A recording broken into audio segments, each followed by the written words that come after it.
In this episode, Albert Kogler is having an evening swim in San Francisco Bay.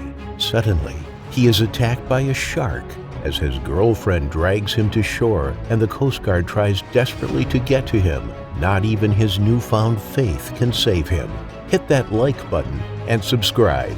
This is the terrifying shark attack on Albert Kogler.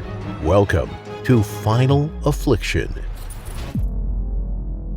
18-year-olds Albert Kogler and Shirley O'Neill had met at a freshman dance. They both lived in the Sunset District of San Francisco and attended class together at San Francisco State College. Albert studied business and finance in the footsteps of his father, who was an investment broker in nearby Corte Madera. On May 7, 1959, Albert asked Shirley if she wanted to go swimming with him. It was an unusually warm evening in May, the perfect evening for a dip in the sea.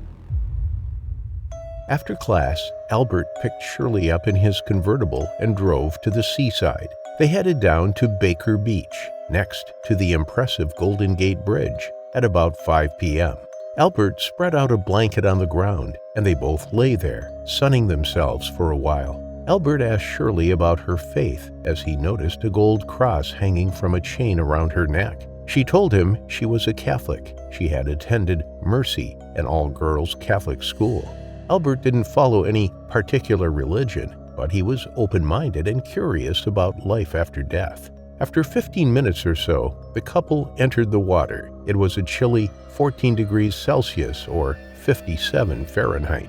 The bay is renowned for its cold waters, but as the sun beat down and glistened off the water's surface, the sea was inviting. In fact, another man, Robert Stanger, who also lived in San Francisco at the time, considered taking a dip. For some reason, he didn't act on this impulse and refrained from entering the water that day, a decision that may well have saved his life. Shirley and Albert swam about and tread water less than 50 yards from the beach. It was a relaxing way to enjoy the evening. As they drifted a little further out, Albert said they shouldn't go any deeper as it was dangerous and suggested they headed back in. On the Golden Gate Bridge, watching them splashing in the water, was Master Sergeant Leo Day. He was out for dinner when he noticed the two teenagers in the water. As he looked down at them, taking in the beautiful surrounds, he witnessed a terrifying attack. As Albert and Shirley turned to head back to the beach, Albert suddenly cried out. Shirley looked round. She saw a huge animal arch 6 inches out of the water. She didn't see a head or a tail, only the middle section of its gray, slick body surfacing. It grabbed Albert, tugging at his body and dragging him underwater. It thrashed around. Albert screamed out that it was a shark. The water surrounding him frothed in a torrent of red as he struggled to keep his head above the water. Then he yelled at Shirley to get out of the water. She began swimming back to the beach, furiously paddling and pulling at the water as she heard her boyfriend's screams behind her.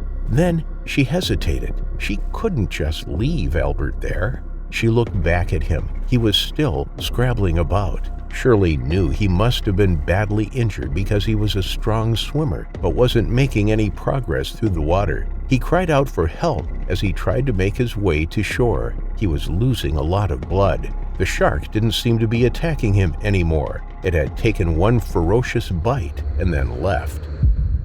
Witnessing the attack, Sergeant Leo Day ran to his car and immediately drove down to the beach. Shirley hurriedly swam back to Albert in the water. When she reached him, she grabbed his arm and began pulling him, but she stopped suddenly. She noticed the arm was barely hanging on to his body. It had almost been ripped clean off by the shark. She told him he needed to relax. He needed to lie on his back and float. She could pull him to shore then.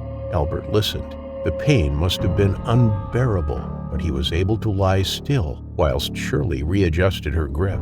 As she held Albert around his back, she swam him to shore. When she got there, lifeguard crews had made their way to the beach. Onlookers crowded round and helped pull Albert out of the water. He was on the verge of death, barely holding on. They lay him on the beach. Leo Day ran down and placed a blanket over Albert. He was losing a lot of blood.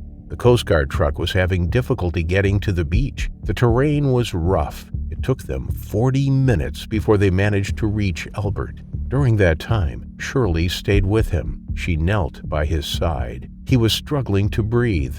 Shirley breathed into his mouth, filling his lungs. He gasped. Then Shirley spoke softly to him. She recalled their conversation about faith and religion. Albert had said he believed in God but had no specific religion. He could feel himself fading. His body felt cold, and he knew this was the end. Albert stuttered that he loved God. He loved his mother and father, and he asked God for help. Shirley rushed to the water's edge and scooped up a handful of seawater.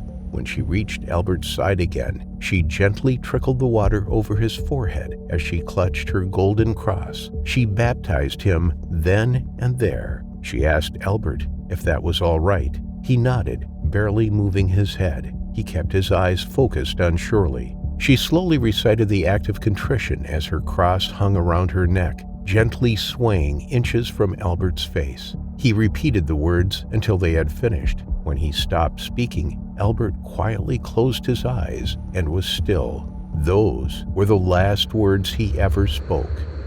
He lost consciousness and was eventually rushed to Letterman Army Hospital at the Presidio by the Coast Guard. His parents were notified of the horrific ordeal and also rushed to the hospital. Doctors tried desperately to save his life and bring him back around, but he died at 8:15 that evening with his parents at his bedside.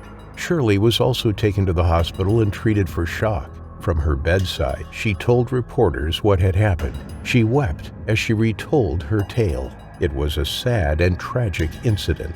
The young man had lost his life at just 18 years old. The shark seemed to have mistaken him for a sea lion as it swam away moments after its first attack.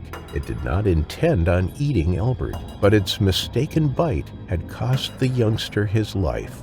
The coroner who investigated the attack concluded that Albert died from blood loss and shock. The attack had resulted in a partial amputation of his left arm. The bite marks covered the left side of his torso and his left shoulder. From the size of the bite and tooth marks, as well as the brief description Shirley gave, it was concluded that the likely species was a great white shark. 3 Coast Guard patrol boats took to the water and a helicopter to the skies to try and hunt down the shark. They believed that it may attack again, and they wanted to make sure the public were safe. However, the shark was never found. At the time of the attack, the local newspaper reported that it was only the second known shark attack in California's coastal waters. 6 years earlier, in 1953, a 17-year-old boy was killed by a great white shark 120 miles south of San Francisco.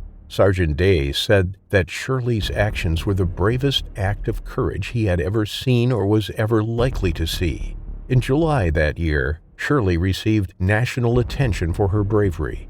California's governor at the time was Edmund Brown. He nominated her for the Young American Medal for Bravery, which was presented to her at the White House by President John F. Kennedy 2 years later. She was also awarded the Carnegie Heroism Medal in 1960, 1 year after the tragic event. But no medal or award was going to bring back Albert. It may have been heroic of her, but it would haunt her for the rest of her life. The events of that fateful day in May claimed the life of a young man who had a bright future ahead of him. It likely changed the lives of all who knew him, not least of all, Shirley. Although this attack may have been a case of mistaken identity rather than an outright predatory attack, when we enter the water, we always do so at our own risk. At any given moment while in the ocean, we could easily meet our final affliction.